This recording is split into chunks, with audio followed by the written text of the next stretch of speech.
असम के सोनितपुर जिले के ढेकियाजुली थाना क्षेत्र के मिठाम में आज एक भीषण सड़क दुर्घटना हुई। इस सड़क दुर्घटना में कुल 3 लोग घायल हो गए। उल्लेखनीय है कि ढेकियाजुली थाना क्षेत्र के मिठाम के 15 नंबर राष्ट्रीय राजमार्ग पर आज शाम करीब 3:30 बजे पहले एक मोटरसाइकिल और एक 4 पहिया स्विफ्ट डिजायर वाहन के बीच टक्कर हुई। उसी समय एक अन्य ट्रक ने वहां खड़ी एक ऑटो रिक्शा के साथ साथ दुर्घटनाग्रस्त 4 पहिया वाहन को भी कुचल दिया। इस घटना में ऑटो रिक्शा में सवार कुल 3 लोग घायल हो गए। दुर्घटना की खबर मिलते ही ढेकियाजुली यातायात पुलिस की टीम तुरंत मौके पर पहुंची। इसके बाद ढेकियाजुली थाने की यातायात पुलिस अधिकारी चंडीराम नाथ के नेतृत्व में पुलिस दल ने घटनास्थल पर पहुंचकर घायलों को बचाया, उन्हें इलाज के लिए अस्पताल भेज दिया। असम से प्रशांत वैश्य की रिपोर्ट। ঢেকিয়াজুলি আৰক্ষী থানা এলেকাৰ মিঠামত 15 নং ৰাষ্ট্ৰীয় ঘাইপথত সংঘটিত হৈছে ভয়ংকৰ পথ দুৰ্ঘটনা। কি ক'ব এই সন্দৰ্ভত?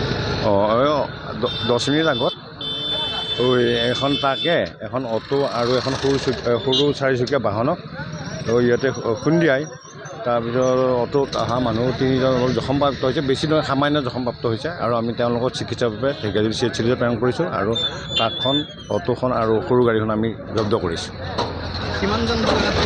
তিনিজন